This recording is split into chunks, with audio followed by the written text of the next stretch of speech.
Et si un réveil pouvait communiquer avec une cafetière pour que le café soit prêt pile au saut du lit?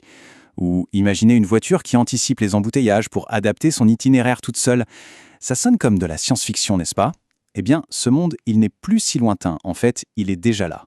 Et il a un nom, l'Internet des objets, ou l'IDEO. Aujourd'hui, on va décortiquer ensemble cette technologie qui transforme notre quotidien discrètement, mais très sûrement. Tout part de cette question qui a l'air toute simple. Et si les objets qui nous entourent, que ce soit une montre, un frigo, n'étaient plus juste des choses passives? Si, au contraire, ils devenaient des points d'information actifs, connectés en permanence, capables de s'échanger des données et d'interagir entre eux? C'est ça, le cœur de l'idée. Alors attention, l'idée de connecter des objets, elle ne date pas d'hier, hein. On a eu des précurseurs comme le Telegarden ou le fameux lapin Nabazet-Tag. Mais alors, qu'est-ce qui a changé? Pourquoi ça explose maintenant? En fait, c'est la convergence de 3 facteurs clés. Des capteurs qui sont devenus minuscules et bien moins chers, une connectivité sans fil presque partout, et puis la puissance de calcul quasi illimitée du cloud. C'est ce cocktail technologique qui a véritablement provoqué l'explosion récente de l'IDO. Alors, première partie. Au-delà du concept, qu'est-ce que c'est concrètement l'Internet des objets? Essayons de donner une définition simple pour commencer. En fait, à son niveau le plus simple, l'IDO, c'est exactement ce que son nom suggère. C'est l'extension d'Internet au monde physique. On peut penser à un thermostat, des baskets ou même à un pont. Grâce à l'IDO, tous ces objets peuvent collecter des données, les envoyer sur le réseau et donc devenir en quelque sorte intelligents. Bon, cette définition, un peu plus formelle, elle met le doigt sur un point essentiel, l'identification.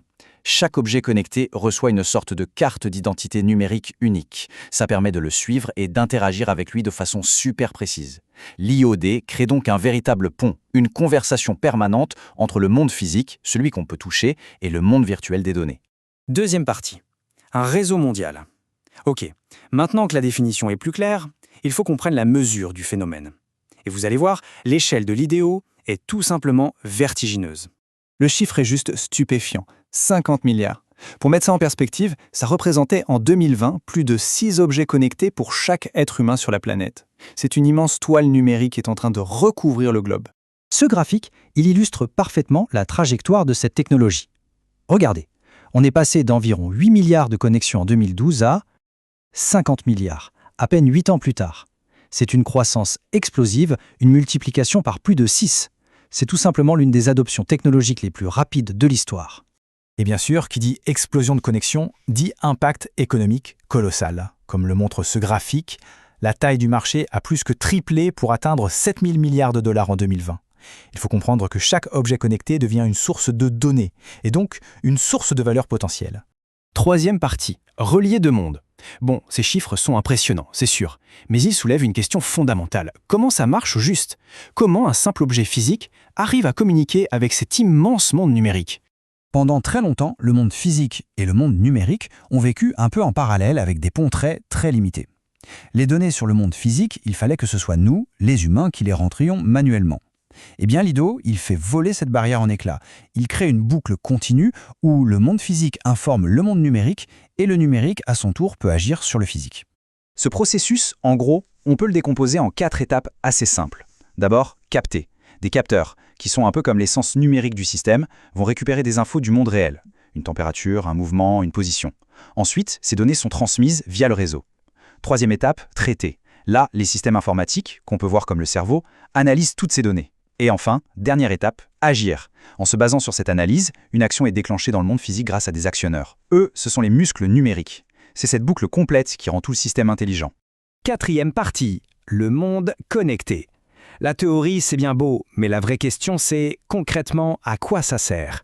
Quelles sont les applications de l'IoD qui sont déjà en train de changer nos vies? Les applications, elles sont absolument partout.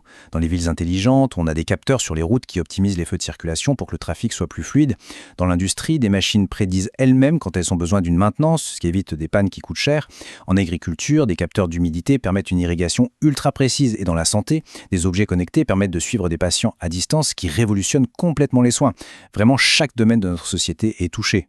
Et on arrive à notre cinquième partie, promesses et périls. Cette connectivité généralisée, elle ouvre la porte à un futur qui peut être passionnant, mais elle n'est pas sans risque. C'est crucial de peser le pour et le contre. Du côté des promesses, le potentiel est immense. On parle de réduction de coûts massifs pour les entreprises grâce à une meilleure gestion de leurs ressources, mais aussi d'une amélioration de notre sécurité et de notre santé au quotidien. L'IoD promet un monde plus efficace, plus réactif et bien mieux adapté à nos besoins.